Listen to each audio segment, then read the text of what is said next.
anymore. So tell me about what you have going on. Anything? There's a lot going on. Any news that we should discuss? Obviously now, more than one animated show. Yeah. Clone Wars is coming back. Is it? Yeah, it is. I know. 12 episodes coming on up. And you've been working on this for a while. And I'm so shocked and happy that it didn't leak. I know. And you got the reveal that you wanted. Oh my gosh. That was an effort. Yeah. I gotta tell you, that was an effort. I was really happy that you got to experience it that way, that the fans got to experience it that way. And that was really powerful. I wish I could have been in the room. I just don't think anyone believed it was going to happen. And that made it maybe easier to keep it a secret than it would have been otherwise. Because even when we showed the trailer, I think there were some people that didn't believe it was happening. I want this to be a surprise kind of within the trailer, but they have to know this is really happening. Even like down to like the night before the panel, I was reminding everybody on it, nobody knows you have to do the whole panel like this show is not coming back. Everything has to be past tense. No slip-ups about, oh, and we just recorded this thing. None of that, which would cause a gasp. As even Amy Ratcliffe had no clue. Amy had no idea? She had no idea. I think the biggest thing that helped was at the end of the trailer, Matt Lanter just went berserk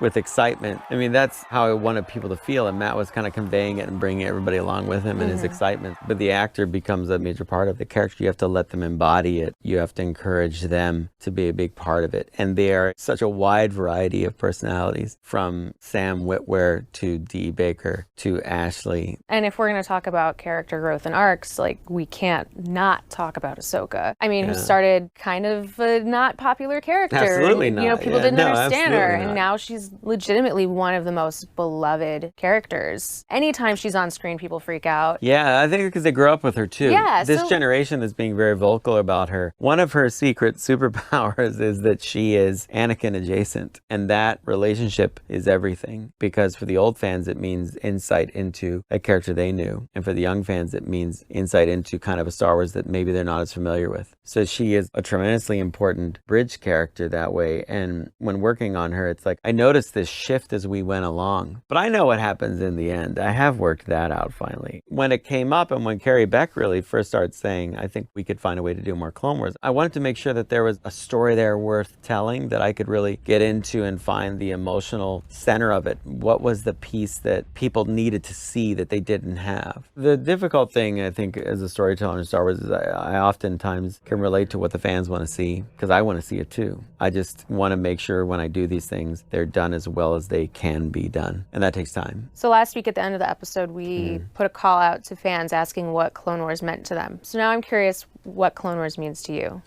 Gosh, it was the greatest time for sure for a lot of us, I think. It was like a master class or getting your doctorate in filmmaking directly from George Lucas. He was teaching us just what he liked. It wasn't so much about Star Wars, sometimes it was, but it was really just about the way he thought about film, saw film, films he watched. And so it was the greatest kind of learning environment that I've ever had in this job. And I absolutely loved it. I knew every day that one day it would be over, so I never lost sight of that. And I loved the people that I worked with. And the fans. I mean, I know fans now for over a decade because of my relationship with this show. When I don't say things, it's not because I'm trolling them, really, though they say I am. It's because I'm trying to hold out my excitement to give them that experience, that feeling that I think we all associate most with Star Wars, which is this euphoria and this excitement. When Obi-Wan says, use the Force, Luke, and the theater erupts, those feelings are so rare now. And that's what I think is the greatest thing about telling these stories, is you can get people back to that place and bring people together in this place. And I've always believed that Star Wars is something that brings people together.